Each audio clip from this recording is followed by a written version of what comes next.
Well, hello, Christ United Methodist Church friends and family. It's Pastor Jeremiah coming to you with this week's Upper Room devotional. And the devotional this week really caught my attention. I'm reading Standing Firm, and it comes from Maria Lonova from the Ukraine, which is what kind of caught my eye. Oftentimes our devotional writers come from the States, and they're from states even near here, or sometimes even from our own home state, but we have a shared kind of understanding of a background and culture and context. And oftentimes we who are Christ Way followers forget that this is a global endeavor, right? That each and every one of us is connected beyond just our local context or our local church, but instead we are all together connected. There's one church, one family, one ministry, one Lord, one baptism, one faith. No matter how far apart we are, our oneness is what we should be looking to work towards, our unity in the faith. This is what the practice of communion is calling us to do, at least at its best, is to bring us together around a common table. And there is one Lord, Christ, who is head of the church. And the church isn't our church or your church, wherever you're listening. That's a piece of the greater body of Christ, or the church, right? And it becomes a very difficult thing, especially when there's differences for each of us, that, how we relate to God and how we practice our faith walk and our journey. And so often our differences are elevated above and beyond our commonality, which is our love of Christ together. That we are organized under one body, one church. In fact, the word Catholic, if you use the lower C meaning of the word rather than the capital C, Catholic is universal. And that's what the Church Catholic is. And so we are part of the Catholic Church, or the Universal Church, even though we may not be a part of the capital C noun Catholic Church. And from the very beginning, the message was about unity, and even amongst our differences, that we were those who were called under one banner, God's church, God's people. In fact, church means called out ones, not people who go to a specific place or a building. And that's why I really like this devotional that stood out to me, because it reminds me of the difference of experience that so many people face as they seek to follow Christ in their own way. I have many friends who are outside of the States and in foreign countries who I stay in touch with on Facebook, which is kind of an interesting thing. Our modern technology allows us to develop friendships. In fact, I'm friends with a guy in a church in Africa named Jeremiah Ndige. We found each other because our names were so similar, and we just thought it was kind of funny. And so for years, we've kind of texted back and forth on and off again, and we've shared some of my stories about what's going on. And he is working hard towards trying to find a medical degree to help his people there in Africa. And so our author today, Maria Lahinova, if I'm saying that right, I hope I'm not, I've probably butchered it. She writes to us from the Ukraine, like I said, and her experience was very different than ours growing up. We are fortunate in the States to be a part of what used to be a Christian nation. I say used to be because most recent Gallup poll surveys reveal that less than 47% of people attend a mosque, synagogue, or a church regularly, which means less than half of the people are practicing religions in general, which means we're definitely less than half of the United States citizens are Christian people, which makes us now no longer the majority, but a part of a minority group. And so things are going to continue to change as we seek to emulate and follow the Christ way in our lives, being disciples on a journey. And how do you do that when not everybody else is doing that around you? In fact, how do you identify yourself as different than everybody else around you because of your faith? That's kind of the thing. If nothing's happening in your life, nothing is causing you to struggle, if you look a lot like everybody else, then what's the point? Now, you may find yourself contextually in a larger group of people who are a lot like you, because many of you who listen to this may be only friends with people who go to your church or live in an area where a lot of people happen to be those who find themselves in pews on Sunday. Statistics aren't, they're universal for our nation, but they're not universal for local and regional contexts. So it's entirely possible that you in Oregon, Ohio might be in a predominantly Christian region. I'm not sure about that. Statistics would indicate differently, but it's a possibility. But if you're a lot like everybody else around you, then what does your faith journey mean? What does following Christ mean to you? In fact, a better way to look at this, and which is what got my mind attracted to this devotional today, is to ask yourself, what am I being persecuted for? Now, that's a hard thing to consider. But for 2,000 years or more often than not, the Christian group of people were those people who were being persecuted for their faith. In the first century church, after Christ ascends into heaven, Paul spent more time in jail than he did on the road. You know, an apostle in jail. The Peter, James, John, the disciples that were left behind after Christ ascended, all ended up martyred for their faith. In fact, the first few hundred years of the faith, your outcome in following Christ was more likely than not going to wind you up in a lion's den or an arena being killed for sport in front of a large gathered crowd. And more often than not, people would face their death unafraid, unflinching, because they'd rather hold on to this Christ message, this message of God's love in the person of Christ, rather than let go of that faith and profess Caesar as God. I mean, it was simple. I mean, it would have been as easy as you're in jail, you're facing a lion's death, a death at the paws of lions, right? Or bears or whatever else they threw into that arena to kill you, or gladiators who would just attack you and kill you for sport, whatever it might have been. All you had to do was say, I recant. I profess Caesar, Lord, and they'd let you out. It was that simple, yet thousands and thousands chose death. That's that early first century era of martyrdom. Later on in our church history, it became clear that that type of martyrdom was no longer going to be what was needed to be practiced, simply because that won so many people over because of their unflinching standing firm in their faith. People started asking questions, wanting to know more. Tell me more about this. How do you have such peace in the midst of such fearful things? I want some of that peace. And so slowly, Christian people, Christ Way followers, won over an entire people. Rome becomes a Christian nation. In fact, Rome never really died. It just became the capital C, Catholic Church. And still today, the Vatican exists in Rome.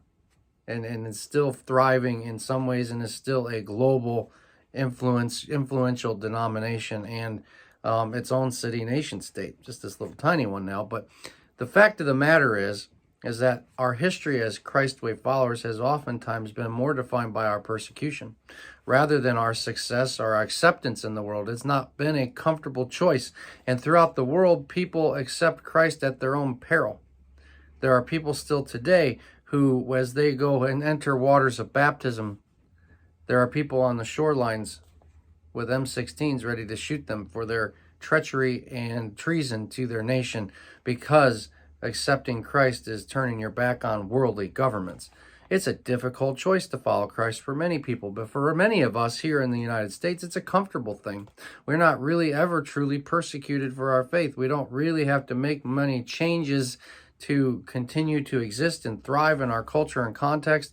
And on some level, I think that could be detrimental to our faith. What are we different? What's the difference between being a Christ Way follower or not? What's the point? And so, as difficult as it may be to consider it, how is following Christ making your life more difficult to exist and to thrive? That may actually be a better question to ask yourself. What am I being persecuted for?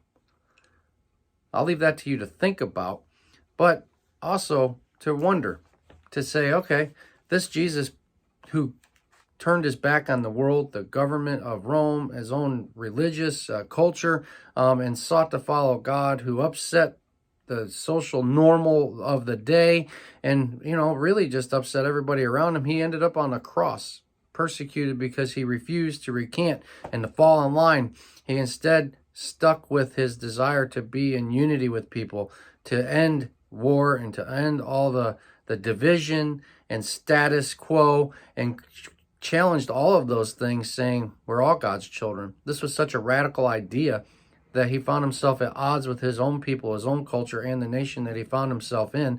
And then it got him, ended up on a cross and killed. And so we each have to struggle with that in our lives. Now, again, I'll look at this Maria, writes to us and shares Joshua 24:15, which says, "As for me and my household, we will serve the Lord." You may not know this, but this is right near the end of the book of Joshua in the Old Testament. Joshua is about ready to die, and the Israelite people who have been led out by Moses into the wilderness and then have conquered the promised land and have been blessed by God have already begun turning their back on God and worshiping foreign gods. In fact, they're getting ready to face really, really large struggles because they have turned their back on their faith and have decided to just kind of blend in with everybody else around them, for status, for gain, for wealth, for greed, whatever it may be. They have turned their back on their customs, their ways, their God, and have chased after foreign gods. And so Joshua, before he dies, is encouraging them to recommit themselves to the God that led them and freed them and who loves them, the only one true God for Joshua, and for each of us to recommit to God's way, which causes you to struggle with the world around you. Well, they didn't want to struggle with the world around them. They wanted to be comfortable, and now they're struggling because of their comfort, because they've gotten lazy and lackadaisical in their faith. And so Joshua is saying, "As for me and my house, we will serve the Lord." No matter how the difficulties stack up, no matter how strange it may seem to the people around us, I'm going to remain committed to the God of Jacob, Isaac, and Abraham. I'm going to remain committed to Jesus. That's the way we would look at it today. And so where does your commitment lie? And so we read from Maria from Ukraine. "I was raised in a Christian family in the Ukraine. Unfortunately, my family and other Christians suffered under Soviet rule.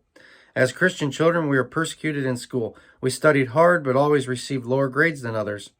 When students began to be recruited for an atheist youth organization, 8 of us from Christian families refused to join. As a result, we were locked in a classroom for several hours. A teacher yelled at us and ordered us to sign applications, but we did not bend.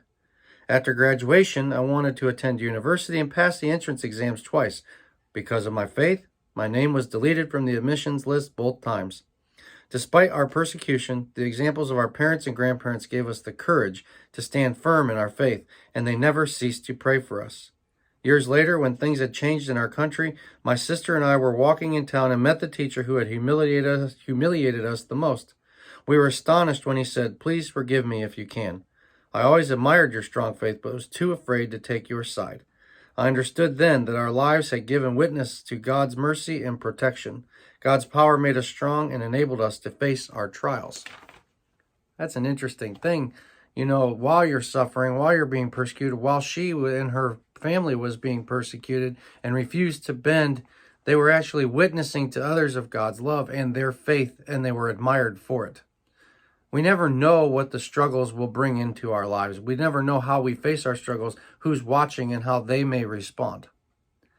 And so I encourage you, wherever you're at, to stand firm, to take some stronger stances, to love your neighbor as yourself, to do as Christ did, and love God and love neighbor and love self, to stay in touch with all of the things that Christ taught us, even if doing so causes you to struggle. Even if it may cost you a promotion, even if it may cost you worldly success, even if it causes you great difficulty and struggle, stand firm. Take a stand. Do something that changes the world around you. Do something of eternal value rather than immediate worldly success. That's our struggle as Christ's Way followers, disciples on a journey. How will we face what has been put before us? And in our face of our struggles, it doesn't even have to be struggling for our faith. You know, this world tells us all that is important is our wealth, our status, our health, our beauty, whatever, our own individuality, independence to do it ourselves, self-sufficiency as an ethic in our nation.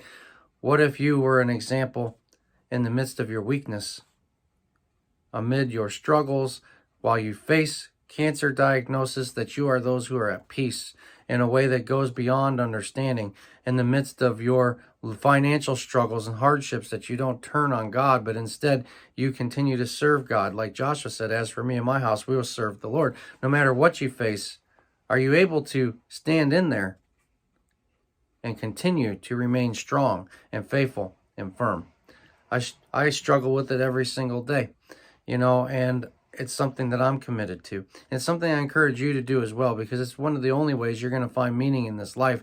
If you attach yourself to the things of this world, they're always going to let you down. But God's love, in the person of Christ, love that defies understanding, love that is sacrificial and rooted in loving neighbor as self and calling us to be those who sacrifice our own comfort for that of others, that's a joy that defies worldly understanding, but allows you to know something of eternal worth, something more valuable than anything this world has to give you. So stand firm. I'll leave that with you in Christ's name. Amen. All right, well, we're going to be looking at the prayer focus today, which is obviously we're going to pray for Christians who are facing persecution.